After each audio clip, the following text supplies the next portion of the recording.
शहीद हुए सुरक्षा कर्मियों को और शहीद हुए लोगों को याद कर रहा है। और इस समय ये सीधी तस्वीरें आप देख पा रहे हैं संसद भवन परिसर से। हम तस्वीरों में लोकसभा अध्यक्ष ओम बिरला को देख पा रहे हैं, साथ ही रक्षा मंत्री राजनाथ सिंह, गृह मंत्री अमित शाह, तमाम केंद्रीय मंत्री हमें तस्वीरों में दिख रहे हैं। और आज तमाम सांसद, तमाम मंत्री संसद में हमले की बरसी पर तमाम शहीदों को याद करेंगे, श्रद्धा सुमन अर्पित करेंगे। और सीधी तस्वीरें इस समय संसद भवन परिसर से।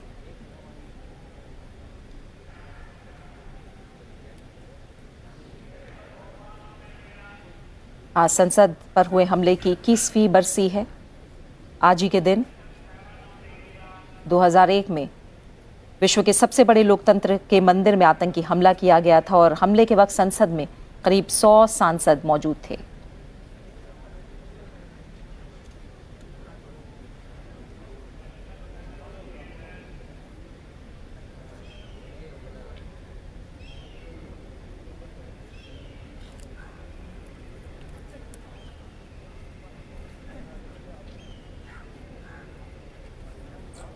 आज 13 दिसंबर यानी संसद पर हमले का वो काला दिन।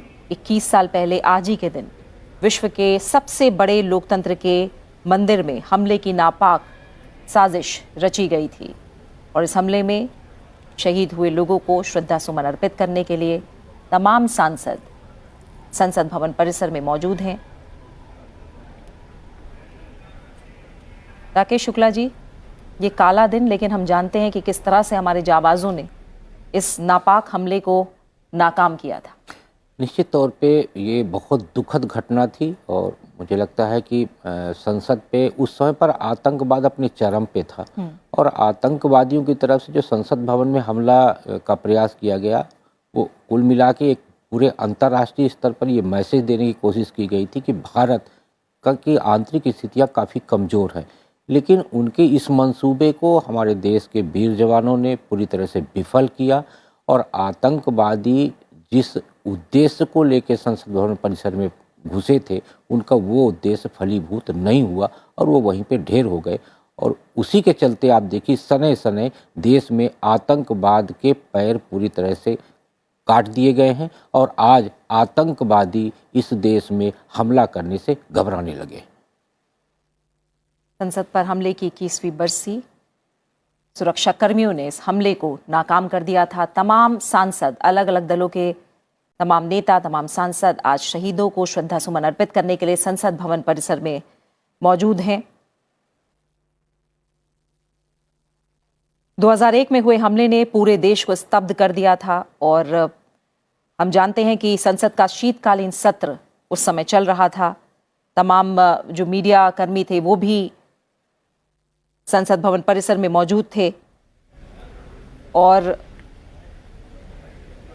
इतिहास के पन्नों में काले दिन के तौर पर इस दिन को दर्ज किया गया। लेकिन हमारे जाबाज सुरक्षा कर्मियों ने आतंकियों के नापाक मंसूबों को पूरा नहीं होने दिया और अपनी जान पर खेलकर विश्व के सबसे बड़े लोकतंत्र के मंदिर को बचाया, उसकी रक्षा की। सीधी तस्वीरें संसद भवन परिसर से। और प्रधानमंत्री नरेंद्र मोदी भी संसद भवन परिसर पहुंच चुके हैं शहीदों को नमन करने के लिए।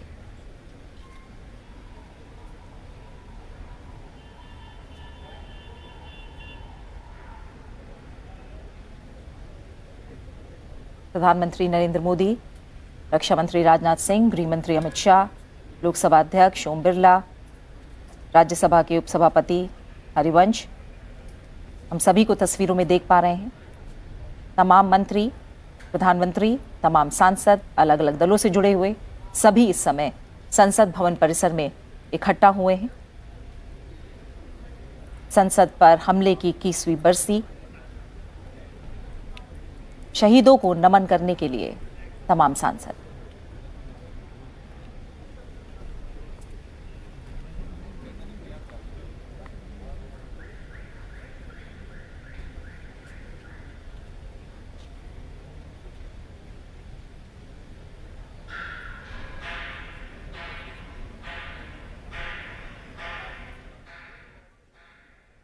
उपराष्ट्रपति जगदीप धनखड़ संसद भवन परिसर में हम उन्हें भी देख पा रहे हैं। प्रधानमंत्री नरेंद्र मोदी, उपराष्ट्रपति जगदीप धनखड़, लोकसभा अध्यक्ष ओम बिरला, तमाम केंद्रीय मंत्री और अलग अलग दलों के सांसद हमें तस्वीरों में दिख रहे हैं।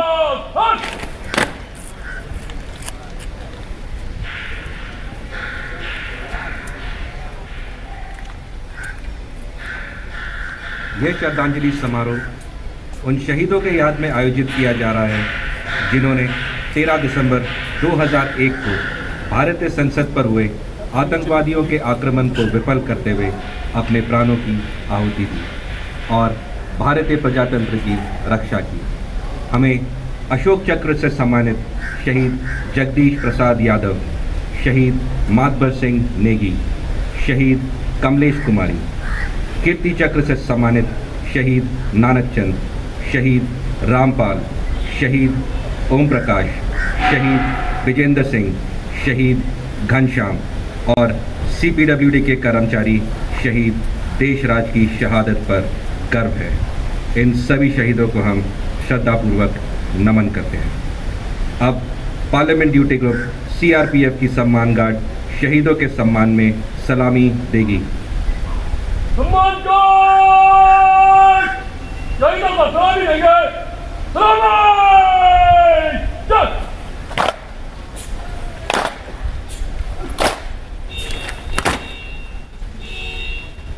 सम्मान गार्ड जय।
हम शहीदों के सम्मान में मौन रखेंगे।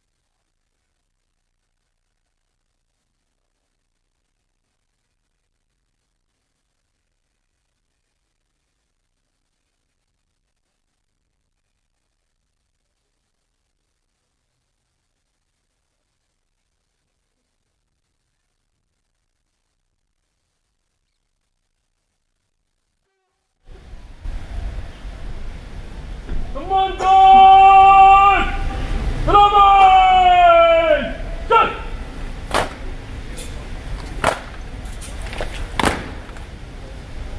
सम्मान गार्ड भगवान जय।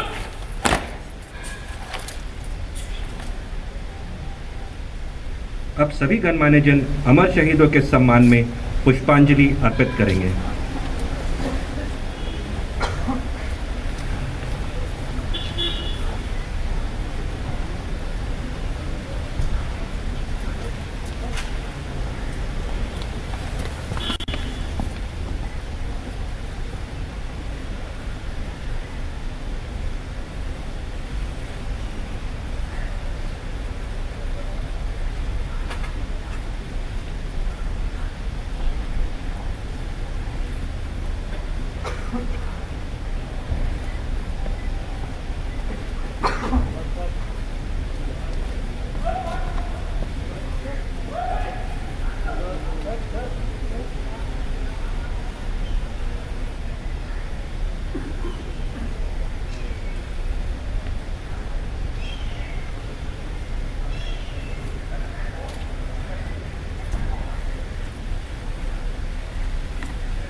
संसद की रक्षा करते हुए सर्वोच्च बलिदान देने वाले वीरों को राष्ट्र नमन कर रहा है। ये सीधी तस्वीरें संसद भवन परिसर से। उपराष्ट्रपति जगदीप धनखड़, लोकसभा अध्यक्ष ओम बिरला, प्रधानमंत्री नरेंद्र मोदी, अब हम तस्वीरों में देख पा रहे हैं कांग्रेस अध्यक्ष मल्लिकार्जुन खड़गे, तमाम सांसद इस समय संसद भवन परिसर में मौजूद हैं और सभी वीर शहीदों को याद करते हुए, उन्हें श्रद्धांजलि देते हुए, नमन करते हुए। 13 दिसंबर को 21 साल पहले लोकतंत्र का मंदिर कहे जाने वाली भारतीय संसद पर आतंकी हमला हुआ था और यह हमला उस समय हुआ था जब संसद का शीतकालीन सत्र चल रहा था। इस आतंकी हमले में देश के 9 वीर सपूतों ने अपनी जान की परवाह ना करते हुए सर्वोच्च बलिदान दिया था और इन्हीं वीरों को श्रद्धांजलि देने के लिए आज पूरा देश उन्हें याद कर रहा है, नमन कर रहा है।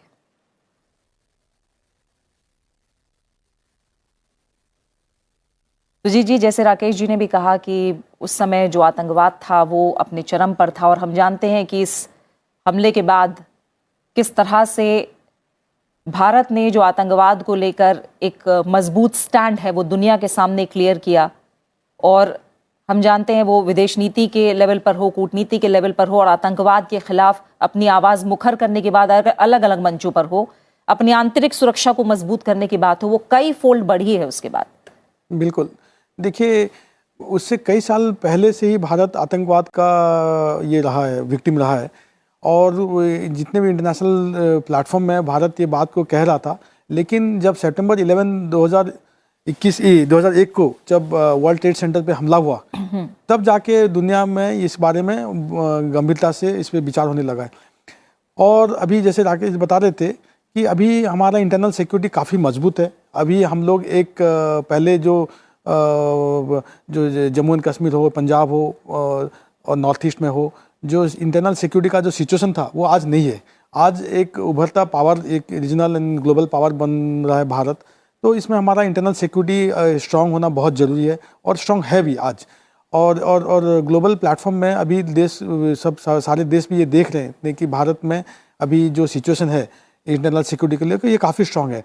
और मैं चाइना के ऊपर एक बात कहना चाहूँगा प्रीति जी। देखिए, चाइना के ऊपर बहस बिल्कुल होना चाहिए संसद में, लेकिन अगर सरकार को लगता है कि कुछ मुद्दे ऐसे हैं जो security point of view, strategic point of view से जो पब्लिक डोमेन में नहीं आ सकता, वो मैं मानता हूँ, लेकिन सरकार को कम से कम स्पष्ट करना चाहिए कि आज हमारा जो बॉर्डर में हिमालयन में नॉर्थ ईस्टर्न फ्रंट में हो या फिर जो नॉर्दर्न फ्रंट में हो, बॉर्डर में रियलिटी क्या है, ग्राउंड रियलिटी क्या है, ये इस पे ज़रूर सरकार को बहस करने के लिए आगे आना चाहिए और बिल्कुल बताना चाहिए। और मैं हमेशा ये मानता हूँ कि China is the biggest threat to world peace और चाइना हमारा दुश्मन एनिमी कंट्री नंबर 1 है, पाकिस्तान नहीं है। पाकिस्तान पाकिस्तान का जो आर्थिक स्थिति है, पाकिस्तान कहीं भी हमारे लिए बहुत बड़ा मुसीबत नहीं हो सकता है। हाँ, हो सकता है 2 फ्रंट वार अगर होगा, कल चाइना पाकिस्तान मिल के 2 फ्रंट वार या 2.5 फ्रंट वार जो बोलते हैं, उसमें पाकिस्तान कैन बी न्यूसेंस, लेकिन हमको चाइना के खिलाफ मजबूती से खड़ा होना पड़ेगा और चाइना के खिलाफ थोड़ा बोल्ड एक्शन हमको दिखाना पड़ेगा, जो मुझे लगता है ये सरकार आने के बाद हुआ है थोड़ा बहुत, लेकिन अभी भी बहुत मतलब एक फियर साइकोसिस है चाइना को लेके। हम लोग ताइवान के साथ क्यों रिलेशनशिप नहीं रख रहे हैं, हम लोग हिज होलीनेस को हम लोग चाह रहे हैं उनको बुला के जॉइंट सेशन ऑफ पार्लियामेंट में एमपीज को एड्रेस करने का मौका दिया जाए, वो नहीं कर रहे हैं। हम लोग एक पहल भी किए हैं कि भारत रत्न मिलना चाहिए हिज होलीनेस को, उस पर भी हम लोग सरकार को लिख चुके हैं, लेकिन ये सब चीज़ों पे सरकार का थोड़ा सा एक चाइना फोबिया मेंटालिटी भी है। तो मैं यही उम्मीद रखूँगा कि India has to face China boldly, तो और इस पर बहस करने के लिए भी सरकार आगे आएगी। सुनील मंडल जी,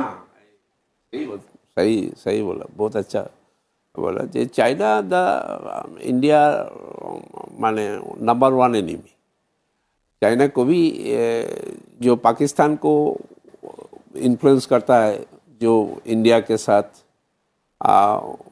हमेशा ही पाकिस्तान को वो भारत के पीछे लगा रहा है। ये पाकिस्तान तो not a matter of the subject. Pakistan India चाहते तो पाकिस्तान को ओनली 5 मिनट से पाकिस्तान को हटा देते, क्योंकि चाइना जो कर रहा है, चाइना जो चाहते हैं, हमारा इंडिया को और स्ट्रांग, और जो हमारा साथी जो बोले जे बहुत अच्छा बोला, जे चर्चा होना चाहिए पार्लियामेंट के अंदर। चर्चा होने से राज्यसभा लोकसभा में चर्चा होके, और जो गवर्नमेंट जो धीरे पॉलिसी माने चल रहा है, इसको और स्ट्रांग हो जाएगा। सब पार्टी देखो, इंडिया का साथ कोई गड़बड़ करे, इंडिया के साथ कोई किसी देश का ये होता है, सब मिल के हम एक साथ लड़े। इसीलिए चर्चा का जरूरत है। हम चाहते हैं गवर्नमेंट हमारा हार्ड पार्टी के साथ चर्चा करने के लिए तैयार हो। जो डिसीजन होगा सबके साथ होगा। चाइना का ऐसा मतबड़ी बंद होना चाहिए जो आज रसिया कर दिया, वो हमको भी करना चाहिए। रसिया हिम्मत से कर दिया, हम रसिया को बहुत सपोर्ट कर रहे हैं। जो अमेरिका का जो दादागिरी, वो दादागिरी बंद करने के लिए रसिया का जरूरत है। अभी चीन का जो दादागिरी करने के लिए वो तैयार हो रहा है। चीन का मालूम है India the strong state, any time India तैयार होगा। इंडिया का पीछे बहुत देश है, इंडिया के पीछे बहुत देश है, चाइना के पीछे इतना देश नहीं होगा। गड़बड़ क्यों है? ठीक है। और उसको डरना क्यों है? जो करना है उसको साथ एक बार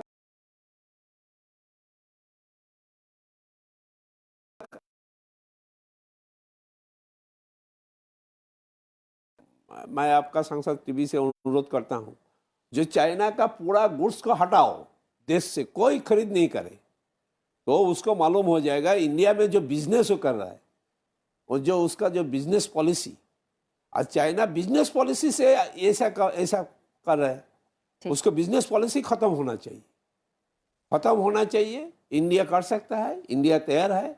हम लोग भी गवर्नमेंट का साथ है, हर पार्टी गवर्नमेंट के साथ है। डरने वाला कोई इंडिया का में कोई नहीं है। जी राकेश जी, आपने दोनों ही मेहमानों को भी सुना है, और जाहिर तौर पर सरकार भी चाहेगी कि किसी भी जो भी देश हित से जुड़ा मुद्दा है, हमारे आंतरिक सुरक्षा से जुड़ा मुद्दा है, उसका एक कड़ा जवाब दिया जाए। और ऐसे में जब संसद में चर्चा और सभी दलों की एक, मैं कहूँ कि आम राय और सहमति, वो भी एक बड़ा बूस्टअप होगा। अंतर्राष्ट्रीय मुद्दे पे मैं सिर्फ इतना कहूँगा कि सौभाग्य की बात है और दुर्भाग्य की बात है। सौभाग्य की बात यह है कि आज भारत उन तमाम देशों को मुंह तोड़ जवाब देने की हैसियत में खड़ा हो गया है कि जो भारत की तरफ आंख उठाने की कोशिश कर रहे, चाहे वो पाकिस्तान हो चाहे चाइना हो। अभी सुजीत जी ने बड़ी अच्छा विषय उठाया गलवान वाला। अरुणाचल और उत्तराखंड में जब जब चाइना की तरफ से थोड़ा भी कदम आगे बढ़ाने का प्रयास किया गया है, उसे 10 कदम पीछे हटने के लिए भारत ने मजबूर किया। ये अपने लिए बड़े सौभाग्य की बात है। दुर्भाग्य की बात यह है कि जैसे अभी सुनील जी ने कहा, सही है कि तमाम देश के राजनीतिक दल साथ में रहते हैं, लेकिन दुर्भाग्य है कि कुछ विषयों पे, अंतर्राष्ट्रीय विषयों पे कहीं ना कहीं भ्रम पैदा किया जाता है और फिर सबूत मांगा जाता है। हमें लगता है राष्ट्र हित के मुद्दों पर सबूत मांगने का प्रयास नहीं करना चाहिए, और उस पे पूरे देशवासियों को, सभी राजनीतिक दलों को एक साथ खड़े होने की जरूरत है, क्योंकि संदेह प्रकट करने से कहीं ना कहीं देश का ही नुकसान होता है। हम सबको याद है कि जब अपने गृह मंत्री थे पी चिदम्बरम जी, उनकी तरफ से एक वांटेड लोगों की लिस्ट दी गई थी, और उस लिस्ट के बाद भारत की बड़ी हास्यास्पद स्थितियां पैदा हुई थी। आज कम से कम मजबूती के साथ भारत आतंकवाद के मुद्दे पे बहुत मजबूती से खड़ा है, और दुनिया के तमाम देशों को वो इस विषय पे एक मंच पे लाया है कि पाकिस्तान आतंकवाद को पोषित करने वाला देश है। अंतर्राष्ट्रीय विषयों पे भी आज भारत की दुनिया भर के देशों में सुनी जाती है। ऐसी स्थितियों में मुझे लगता है कि राजनीति से परे सोच रखने की जरूरत है। बिल्कुल। और क्योंकि थोड़ी देर में अब संसद की जो कार्रवाई है वो भी शुरू होने वाली है। सुजीत कुमार जी आपका, सुनील कुमार मंडल जी, आप दोनों मेहमानों को मैं शुक्रिया कहना चाहूँगी मेरे साथ संसद में आज में जुड़ने के लिए। और आइए जो एजेंडा है उस पर हम आगे नज़र डाल लेते हैं। लोकसभा में आज समुद्री जल दस्युता रोधी विधेयक